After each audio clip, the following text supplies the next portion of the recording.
build the model.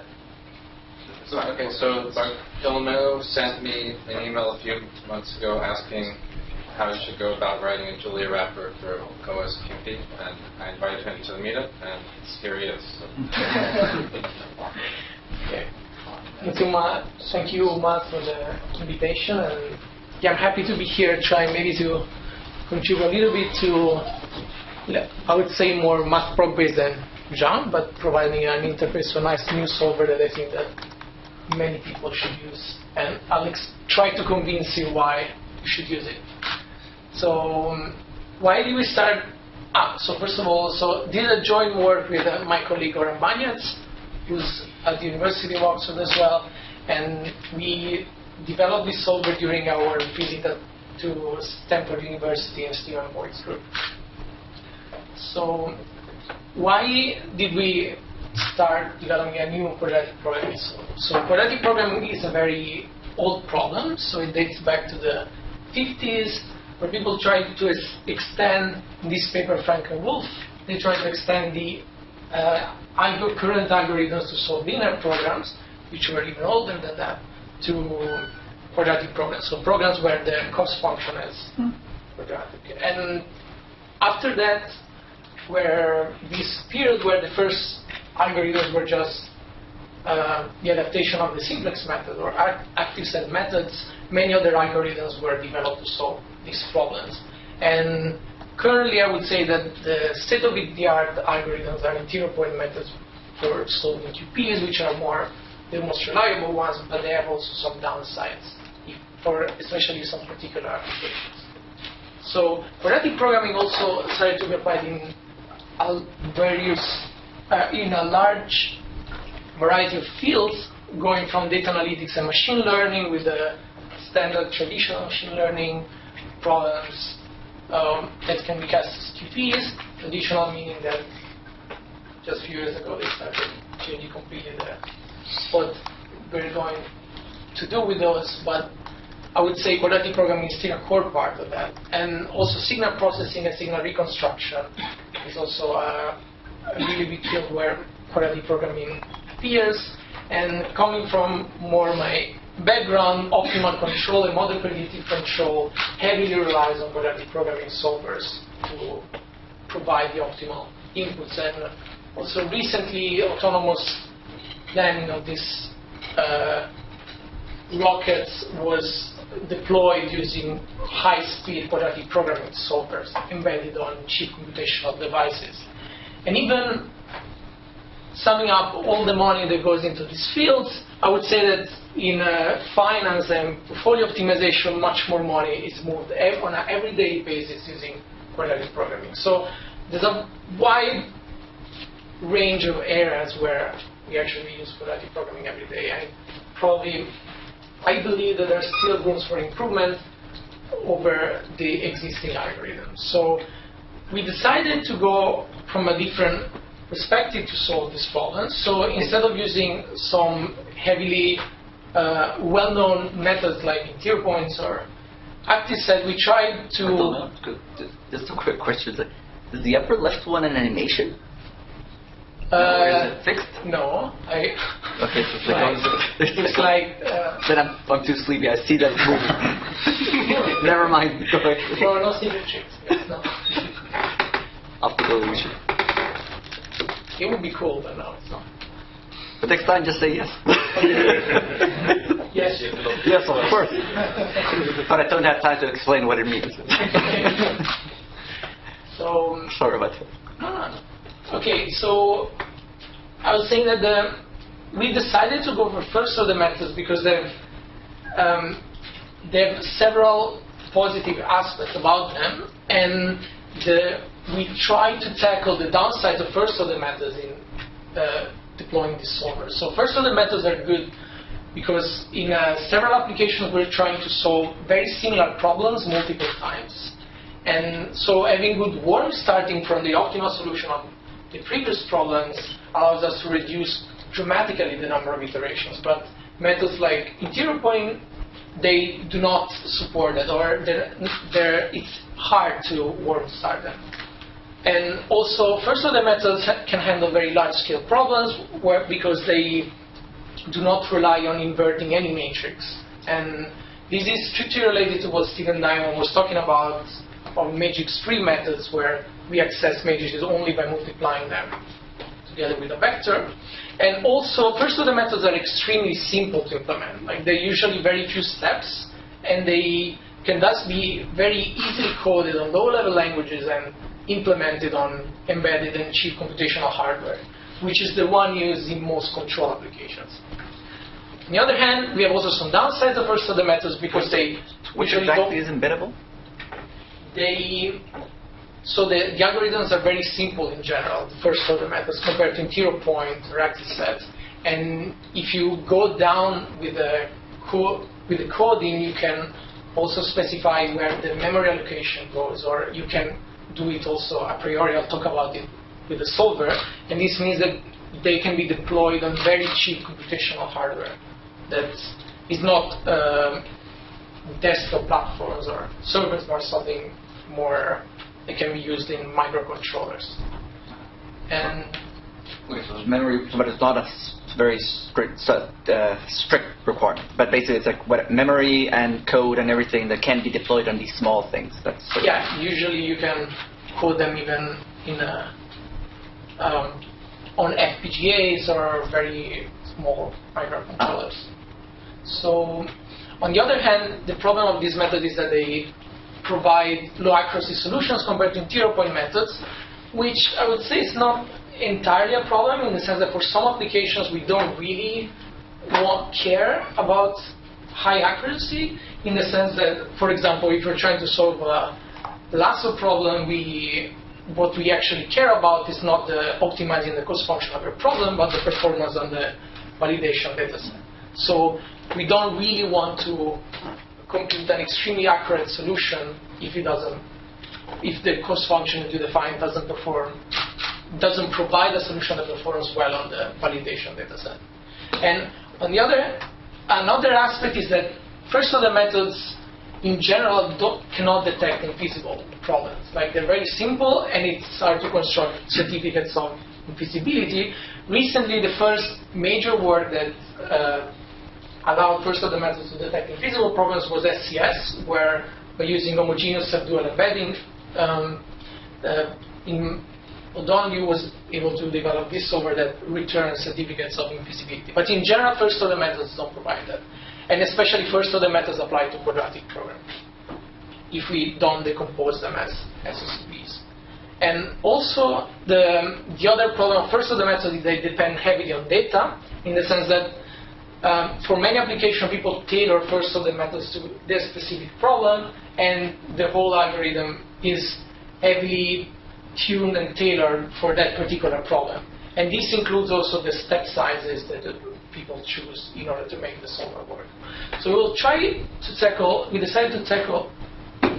these problems and to develop a solver that is a generic quadratic programming solver based on first-order methods that is robust against the data that you pass. So in many first-order solvers for quadratic program, there are many strict assumptions on the cost function that we use. For example, they rely on strict convexity of the cost, or maybe some linear independence of the constraint, and we don't really assume that in our solver, and I'll show you why.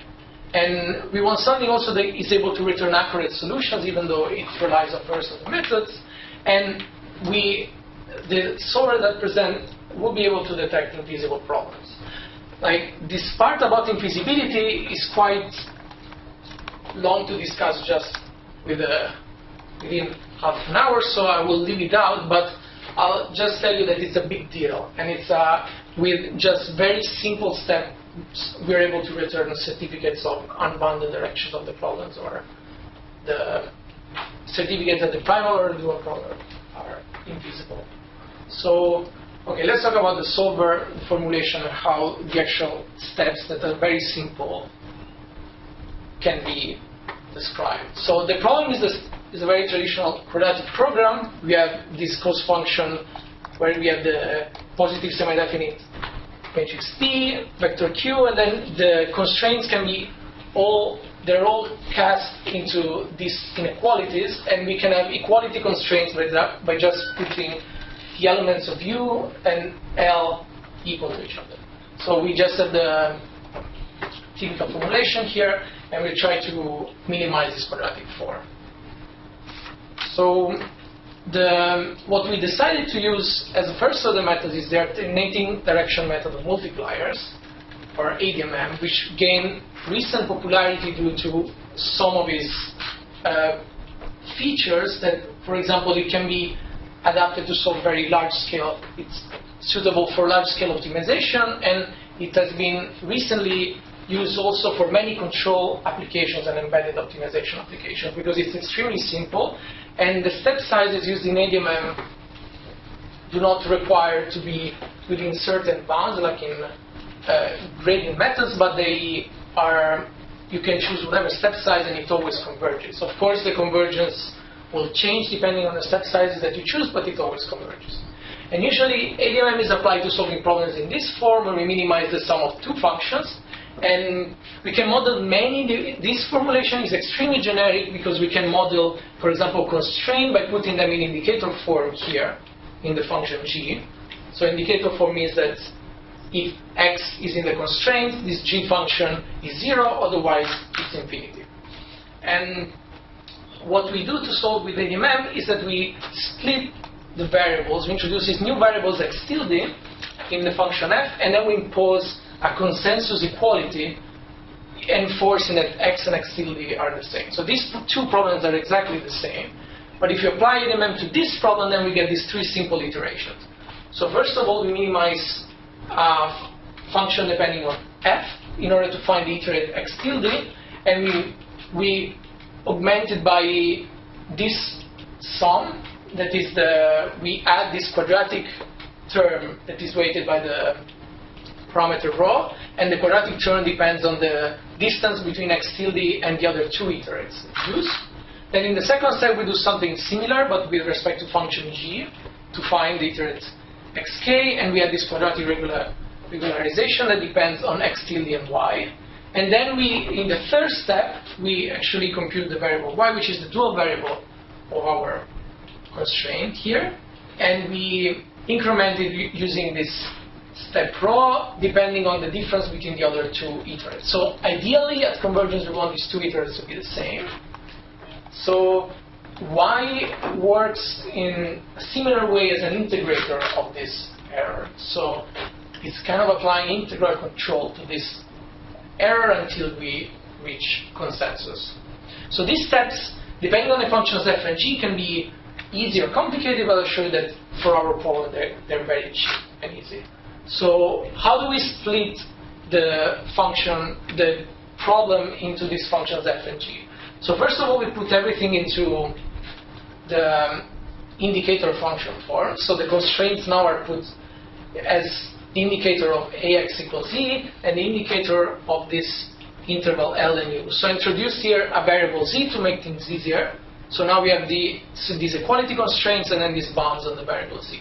And we decide to split the problem defining functions f and g so that f, okay, here you don't see colors, but f is just this part with the quadratic part and the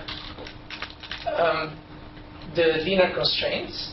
So this is up to here, and then we have the function g that is just the indicator function of this set.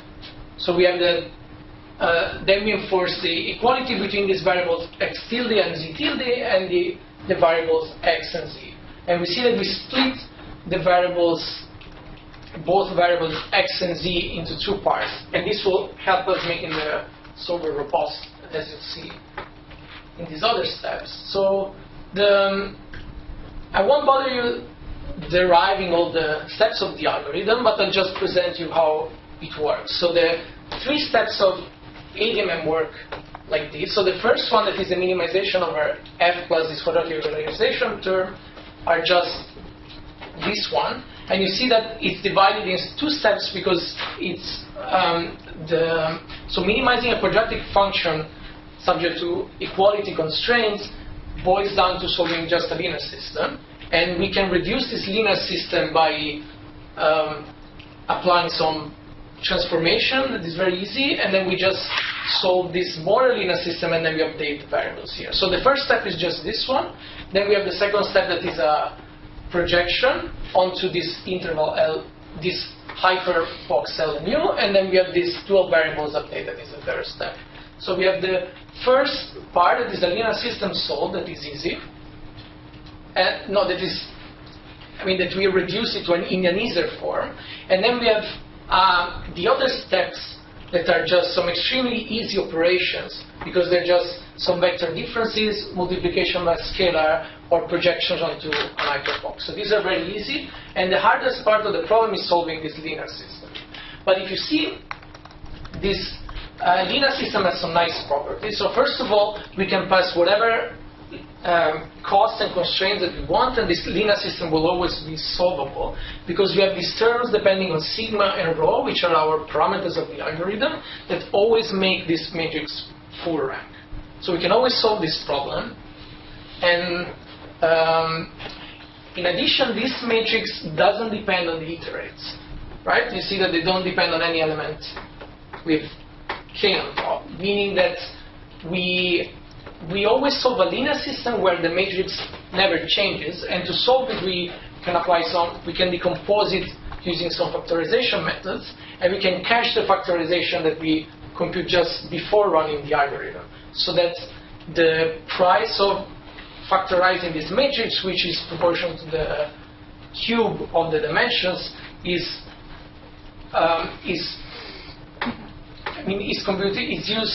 paid only at the beginning of the algorithm. Then we just perform forward and backward solves. And also, the nice part of this is that this matrix doesn't depend on any of the problem vectors. So if we solve again this problem, but we change only the vectors q, l, and u, we don't need to factor this matrix again. And this is very useful when we solve parametric programs or programs where we only change the vectors in the problem. Then another nice part of this algorithm is that we can easily warm start it, in the sense that the important iterates here are just x, z, and y.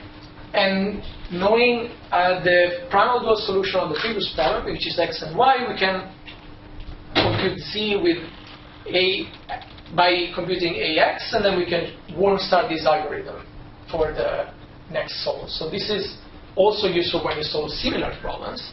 And also we perform another procedure after this algorithm converges that we call solution polishing, which is by taking the iterates at the end of the ADMM algorithm, we guess which constraints are active or not by seeing how close you are to the actual bounds L and U, and the value of the dual variables. Because if the dual variables are greater than 0 or smaller than 0, and the iterates are close to the bounds, then we guess the constraint is active. And then we can enforce the constraint to be active and leave the other variables free, so that we can solve just a single linear system more to get a high accuracy solution. And this turns out to work really well, providing that we converge first with the ADMM iteration.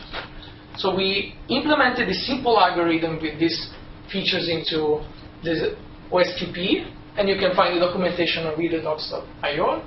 And this algorithm is so simple that we don't need any external library. In the sense, we don't need BLAST or any other libraries, but we just coded the simple linear algebra that we need to solve this problem. The algorithm is able to detect infeasible problem, as I said. I won't go through it, but there's also a paper that appeared, and you can find it also in the documentation where we describe how to do it. And also, I was saying that this algorithm is embeddable because we developed the solver in such a way that we split the solution part in two steps. So first, there's a setup that performs all the factorization that require dynamic memory allocation. And then the actual algorithm steps do not require any dynamic memory allocation, which means that we can, once we factor the matrices, we can put them onto, we can store them and then solve the problems onto embedded systems using the simple steps that I described before. So the code size of this algorithm also is very reduced. And if we compare this to the, it's something like 8 kilobytes, which compared to Cplex or Grob is something like 300 times the reduction in size. Of course, this can solve only quadratic programs, but if your goal is to solve only a quadratic program and you have a constraint, strict constraints on the computational resources that you have, you might want to use it. And regarding the interfaces, there are already good Python and MATLAB interfaces and interfaces to YAML. The one in CVXPy will appear with CVXPy 1.0, but I think it's already in the master branch. And then the Julia one will be available soon, I guess, after this workshop. And to show you how the low-level interface works, I just put some snippets of how we solve these problems in MATLAB and Python. And you see that it's fairly easy. So we constructed the interface so that once you know your problem data, we can define it and solve it multiple times very easily. So here we create the solver object with both Python and MATLAB, and then we can initialize it with just this setup function that takes your problem data, P, Q, A, L, and U, and this problem data, so P and A are sparse matrices, and Q, L, and U are just arrays.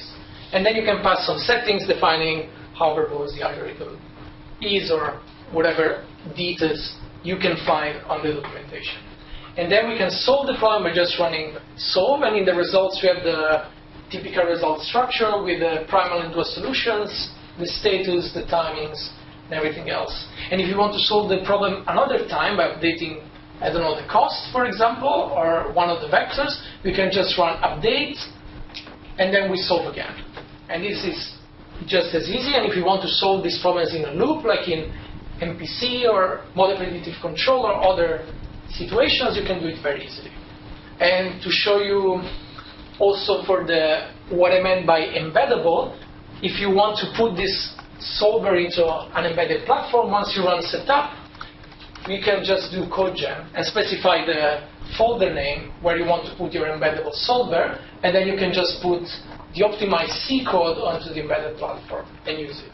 And all the functions to update the vectors and the bounds in order to solve these problems in a loop are already provided there. So let's go through a small numerical example to show you how it compares to other solvers. So this is a typical lasso example where we have n features, that is a dimension of your variable x, m data points that define your data matrix A and B, and we want to minimize the square 2 norm of the difference between this AX minus B. And we regularize this with the weighting parameter lambda. So what people do in practice is that they take lambda, they vary it through a range of values, and then they test on the validation data set the one that performs best. So you need to solve this problem with varying lambda until you find the good solution that performs well on your validation data. And so what we did is that we took this problem and we solved it for different number of data points, increasing number of data points, and we changed lambda between 20 values, and we solved it with the different solvers. So this is what we got. So with this simple implementation of OSQP, we were able to perform with this. This is the average timing that one of these problems in the loop takes. And you see that we're able to outperform both Ruby and Cplex by exploiting that worm starting implementation. To the same tolerances? That's lower tolerance, but then you solve with you do this polishing that brings you to higher tolerance. So yeah, with the same tolerances, if you just run ADMM, it will take more, because we just truncate up to the tolerance that you, a lower tolerance, and then we get the active constraint that start solve the difference system again. So it doesn't always work with this problem, it works well. So yeah, I mean, improvements, there are other examples that will appear on the paper, but this is just to tell you that with just this extremely light, simple implementation, you can get something that works pretty well. And okay, so the reason why I wanted to have a good Julia interface is that this QP solver can be used in some higher level algorithms, where the QP solver is used just as an inner step of these algorithms. And one clear example is by adding the some integer variables to this problem.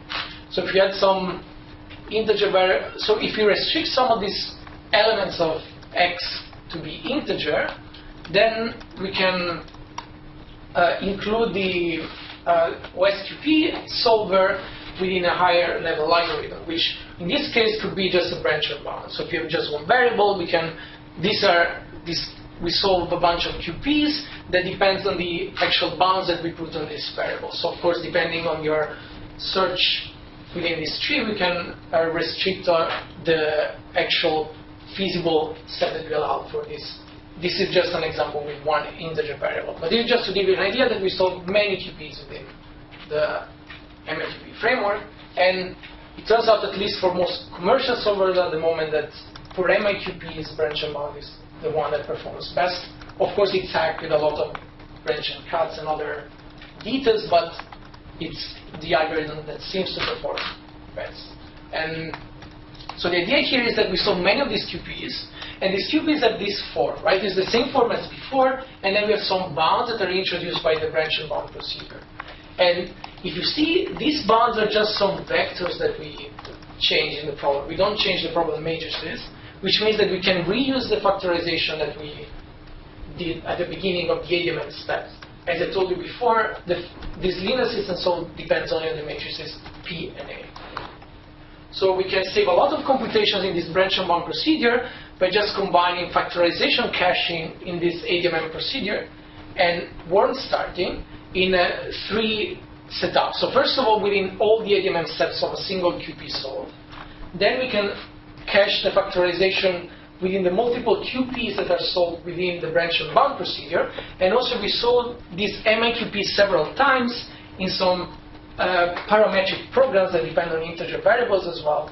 We can cache the factorization again. We can keep the same factorization at the beginning. So if we want to solve many different MIQPs and we just change the vectors of these MIQPs, we can factorize the linear system only once, and then we use it in all the steps.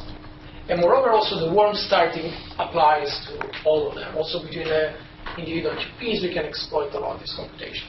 And I show you just a brief example of a prototype implementation of this branch and bound.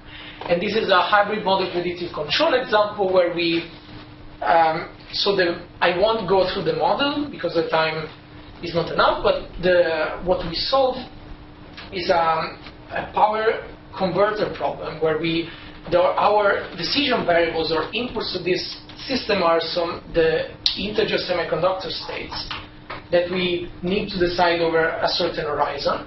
And these are very small horizons, but for each horizon step, we have 27 different combinations of this power converter. So for horizon 5, we have 27 to the 5 combination, which starts to be a lot. And usually for these systems, you want to be below the millisecond range, which it's still doable here, but of course there's still some improvement. But as you can see, you can easily, with this simple implementation with no cuts, just branch and bound, in Python, you can see that we can already outperform Gurobi for this simple MPC problems, which means that the Julia implementation of this branch and bound algorithm using OSQP as internal step would provide even more computational benefits, reducing the overhead of using Python. And I'm pretty sure that more advanced techniques can be applied instead of just a branch and bound procedure. So just to conclude, I'd like to first say thanks to the other people that participated in this project. First of all, Goran Banyan, who co-developed with me the solver. Then Nicholas Murley, who's a PhD student at Stanford University, with whom we collaborated on the solver formulation and also on the code generation part. Paul Guralt, who's my PhD advisor in Oxford. And Alberto Bemporat, who's at IMT Lucca, who collaborated in developing the solver and also hosted me for a short while in Lucca to develop some MQP extensions. And then Stephen Boyd, who hosted both me and Goran at Stanford University and had some pretty good ideas on how to make this thing work. So just what I would like to remember here is that OSQP is a simple solver that is robust, and it's also, we can we can pass whatever data that we want to this first of the solver, and it's also embeddable. So we can easily, with a simple interface, generate code and embed it to very cheap hardware. And a Julia interface would allow to exploit this solver in many ways to, first of all, exploit the initialization and this factorization caching and worm starting, but also we could implement a code generation part from this solver directly in Julia if we want to deploy this solver on very cheap hardware, and then we can use the OSQP solver within some higher level algorithms like MQPs or sequential quadratic programming, where the QP solver is a core part, but it's also required to, and we require the solver to be reliable, robust, and to return infeasible problems. So, thank you very much.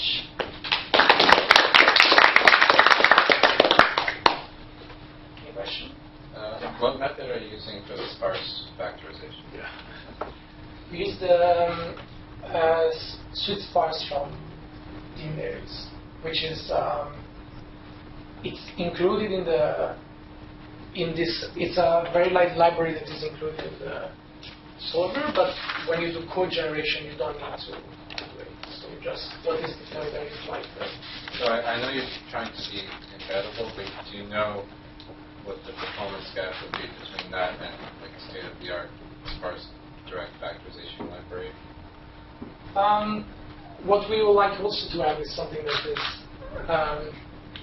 that has some permissive license and that can be used in a wide range of applications. We have looked for other libraries. We would like to also to focus also now to develop some indirect methods to solve this kind of system if you want to solve very large quadratic programs.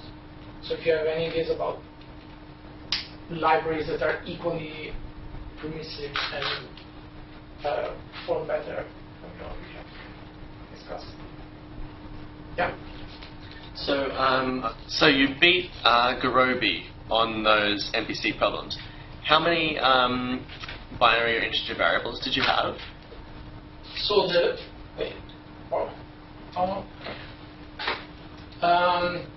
this problem is quite small in the sense that it's so there you can either formulate with 27 binary variables per stage, or you can formulate it also